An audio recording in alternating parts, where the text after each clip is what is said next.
Hello guys, तो पिछले episode के एंड में हमने देखा था कि टीचर उस एकेडमी मास्टर के पास चला जाता है जहां पर वो उससे सीक्रेट टेक्निक्स के बारे में पूछना शुरू करता है। इसके बाद वो मास्टर टीचर को कुछ सीक्रेट टेक्निक एक्टिवेट करके दिखाता है और टीचर उसे आसानी से रोक लेता है। इसकी वजह से वो मास्टर भी समझ जाता है कि टीचर अब अपनी सीक्रेट टेक्निक्स की आखिरी हद पर है। इसके बाद हम देखते हैं कि टीचर अपने मास्टर से कहता है कि मैं असल में एक पेंटर बनना चाहता था, लेकिन मेरी माँ को उस मॉन्स्टर ने मारने के बाद मैंने आज़म किया था कि मैं उसका बदला लूंगा, इसलिए मैंने इस एकेडमी को ज्वाइन किया है ताकि मैं यहाँ पर इस एकेडमी में प्रैक्टिस करके अपनी सीक्रेट टेक्निक्स को हासिल कर लूं और एक अच्छा सा डीमन हंटर बन जाऊं। तो इस पार्ट की शुरुआत में हमें उन दोनों को रात के वक्त में उस एकेडमी की छत पर दिखाया जाता है जहाँ पर वो एक दूसरे के साथ बातें कर रहे होते हैं और ड्रिंक्स भी इंजॉय कर रहे होते हैं। यहाँ पर ओल्ड मैन टीचर से कहता है कि मैं जानता हूँ कि तुम अब सीक्रेट टेक्निक्स की आखिरी हद तक पहुंच चुके हो। इस पर टीचर से कहता है कि फिर तुम मुझे क्यों परेशान कर रहे हो और मुझे सीक्रेट टेक्निक्स की बाउंड्री को क्यों पार नहीं करा देते। इसी के साथ ही यहाँ पर सुबह भी हो जाती है और टीचर जैसे ही अपनी मास्टर का शुक्रिया अदा करता है तभी वो उसे मुक्का मार कर कहता है कि तुम्हें अगर आइंदा से किसी भी चीज की जरूरत हो तो तुम मेरे डीन को बुला सकते हो। इस पर टीचर से कहता है कि एक दिन आएगा कि जब मैं सीक्रेट टेक्निक्स को हासिल कर लूंगा, इसके बाद मैं तुम्हें भी हरा दूंगा। इस पर वो मास्टर से कहता है कि अगर तुमने सीक्रेट टेक्निक्स हासिल कर ली तो तुम गुस्ताख बन जाओगे। इस पर टीचर अपने मास्टर से कहता है कि मास्टर, क्या आपको इससे पहले इस डोंगयांग मैंशन में इस तरह का स्टूडेंट मिला था जिसने मेरी तरह से आपके साथ फाइटिंग की हो? इसके जवाब में उसका मास्टर से कहता है कि कई साल पहले योयांग पैलेस में एक स्टूडेंट रहा करता था जिसकी फैमिली के कोई भी नहीं जानता था और वो एक जीनियस था और उसकी फाइटिंग स्किल्स आपसे भी ज्यादा तेज थी और वो इस डोंगयांग मैंशन का सबसे काबिल तरीन जीनियस था।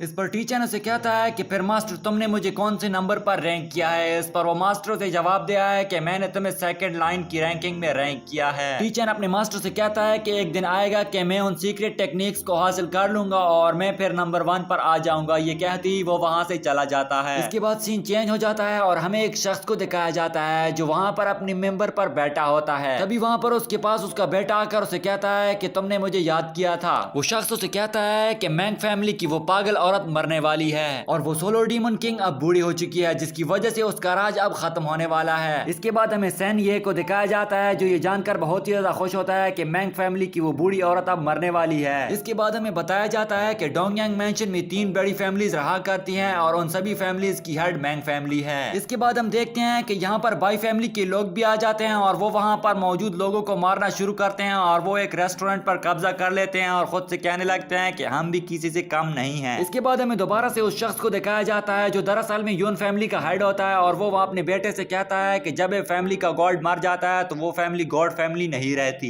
इस पर उसका बेटा उसे कहता है कि कई साल पहले तो मैं मैंग फैमिली से सेटिस्फाइड था क्योंकि मुझे इतना ज्यादा पे करना नहीं पड़ता था, लेकिन अब मुझे डबल पे करना पड़ रहा है। इस पर यून फैमिली का हेड जो उसका फादर होता है उसे कहता है कि फिर हम भी किसी से पीछे रहने वाले नहीं हैं और अपना हक हासिल करने के लिए यहाँ पर लड़ेंगे। रेस्टोरेंट के अंदर हमें उस रेस्टोरेंट के मालिक को दिखाया जाता है जिसके पास एक वर्कर आकर उसे कहते हैं कि यहाँ पर डोंगयांग मैंशन में मौजूद उन 3 बड़ी फैमिलीज में से 3rd नंबर वाली फैमिली का हेड आया है। तभी हम देखते हैं कि उस रेस्टोरेंट का मालिक उसके सामने आकर खड़ा हो जाता है और हम देखते हैं कि वो शख्स बाई फैमिली का हेड होता है। बाई फैमिली का हेड कुछ अजीब तरीके से खाने को एंजॉय कर रहा होता है और वो वहाँ पर चीजों को भी तोड़ रहा होता है। खाना खाने के बाद वो उस रेस्टोरेंट के मालिक से कहता है कि आप लोगों का खाना बहुत ही ज्यादा उम्दा था और इस खाने ने मुझे अपने माँ के खाने की याद दिला दी है। और साथ में वो उसे कहता है कि मैं इस रेस्टोरेंट को खरीदना चाहता हूँ। इस पर उस रेस्टोरेंट का मालिक उसे कहता है कि सरदार ये रेस्टोरेंट तो बेचने के लिए नहीं है। इस पर वो मास्टर से कहता है कि मैं आपको इस रेस्टोरेंट के बदले में बहुत सारी रकम देने वाला हूँ और आप मुझे ये छोटा सा रेस्टोरेंट भी नहीं देख सकते।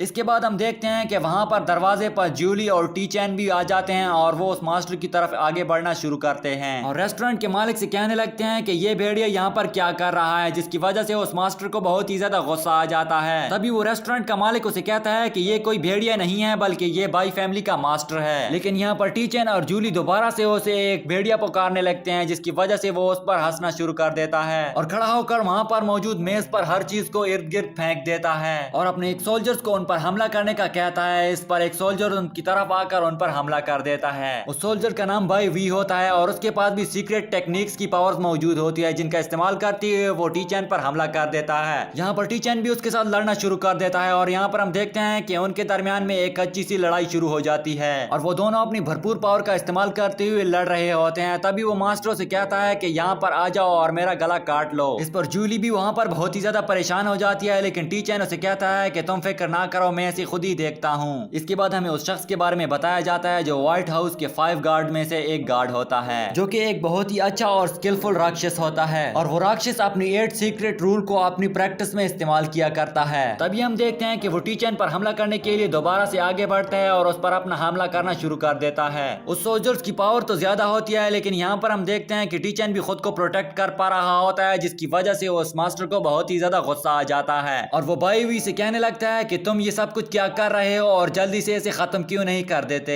یہ سنتی ہی وہ راکشاسا کی 8 لاز کا استعمال کرتے ہوئے ریڈیکل سرجری ٹیکنیک کو ایکٹیویٹ کر لیتا ہے، جو کہ ایک بہت ہی زیادہ پاورفل ٹیکنیک ہوتی ہے، اور جولی بھی اس کو دیکھ کر حیران ہو جاتی ہے۔ وہ اس کا استعمال کرتے ہوئے سب سے پہلے جولی پر حملہ کرتا ہے، لیکن جولی خود کو بچا لیتی ہے۔ اس کے بعد وہ ٹی چین سے کہتا ہے کہ کوئی بھی سیکرٹ ٹیکنیکس اس ٹیکنیک سے پاورفل نہیں ہو سکتی، اور وہ یہاں پر ٹی چین پر دوبارہ سے حملہ کر دیتے ہیں، لیکن یہاں پر ہم دیکھتے ہیں کہ ٹی چین بھی خود کو پروٹیکٹ کر پا رہا ہوتا ہے اور اس سے لڑ بھی رہا ہوتا ہے۔ تبھی یہاں پر ہم دیکھتے ہیں کہ اس کے پاور زیادہ ہونے کی وجہ سے وہ وہاں پر بھاگنے کی سوچتا ہے، لیکن ہم دیکھتے ہیں کہ اس ریسٹورنٹ کے سارے دروازے بند ہوتے ہیں، لیکن ٹی چین ہار نہیں مانتا اور وہ ریسٹورنٹ کے درمیان میں آ کر وہاں پر موجود ہال میں سے اس پر اوپر سے جمپ کر دیتا ہے، جس کی وجہ سے وہ اسے دور پھینک دیتا ہے۔ یہ دیکھ کر اس کا ماسٹر بھی بہت ہی زیادہ حیران ہو جاتا ہے اور وہاں پر موجود اس ریسٹورنٹ کے ہیڈ اور جولی بھی بہت ہی زیادہ خوش ہو جاتی ہے۔ اس کے بعد ہم اس راکشس کو دیکھتے ہیں جس کے پاس ڈبل نائف کی پاور موجود ہوتی ہے، اور وہ ٹی چین سے کہتا ہے کہ میرے ساتھ دھوکا ہوا ہے۔ یہ کہتی وہ زمین پر گر جاتا ہے اور ہم دیکھتے ہیں کہ وہ ماسٹر وہاں سے غائب ہوا ہوتا ہے۔ تبھی ٹی چین اسے ارد گرد دیکھنے لگتا ہے اور ہم دیکھتے ہیں کہ وہ وہاں پر موجود ٹیبل کے نیچے گھس گیا ہوتا ہے۔ ٹی چین اس پر اپنی تلوار تھام لیتا ہے، جس کی وجہ سے وہ یہاں سے ارد گرد جانے کی کوشش کرتا ہے، لیکن ٹی چین وہ اسے جانے نہیں دیتا۔ تبھی وہ اسے کہتا ہے کہ مجھے مار کر تم سب سے بڑی غلطی کرو گے۔ اس پر ٹی چین اسے کہتا ہے کہ اگر تم نے یہ نہیں کہا ہوتا کہ آ جاؤ میرا گلا کاٹ لو تو میں تمہیں نہیں مارتا۔ اس پر وہ ماسٹروں سے معافی مانگتے اسے کہتا ہے کہ میں تمہارا گرینڈ پا ہوں تو پلیز مجھے معاف کر دو۔ اسی کے ساتھ ہی دوستو یہ پارٹ یہیں پر اینڈ ہو جاتا ہے۔ مجھے امید ہے کہ آپ کو اس انمی سیریز کا یہ پارٹ اچھا لگا ہوگا۔ اسی کے ساتھ ہی اپنی رائے کو کمنٹ سیکشن میں ضرور پیش کریں تاکہ میں جان سکوں کہ آپ لوگ اس انمی سیریز میں کتنے زیادہ انٹرسٹڈ ہیں۔ دوستو اس انمی سیریز میں آپ لوگوں کی طرف سے مجھے بہت ہی زیادہ پیار دیکھنے کو مل رہا ہے، جس کے لیے میں آپ لوگوں کا بہت ہی زیادہ شکر گزار ہوں، اور میں چاہتا ہوں کہ آپ لوگوں کی طرف سے مجھے اسی طرح کا سپورٹ دیکھنے کو ملے۔ اور ساتھ ہی ساتھ میں اگر آپ لوگ چاہتے ہیں کہ میں آپ کے لیے کوئی ایسی انمی سیریز ایکسپلین کروں جس میں آپ بہت ہی زیادہ انٹرسٹڈ ہو، تو اپنی رائے کو کمنٹ سیکشن میں ضرور پیش کریں تاکہ میں آپ کے لیے اس انمی سیریز کو جلد از جلد ایکسپلین کر سکوں۔ اور ساتھ میں اس پارٹ کو واچ آؤٹ کر کے لائک بھی کر دینا، اور ساتھ میں اس انمی سیریز کا نیکسٹ پارٹ بہت ہی جلد آنے والا ہے، تو اس وقت تک کے لیے بیسٹ وشز۔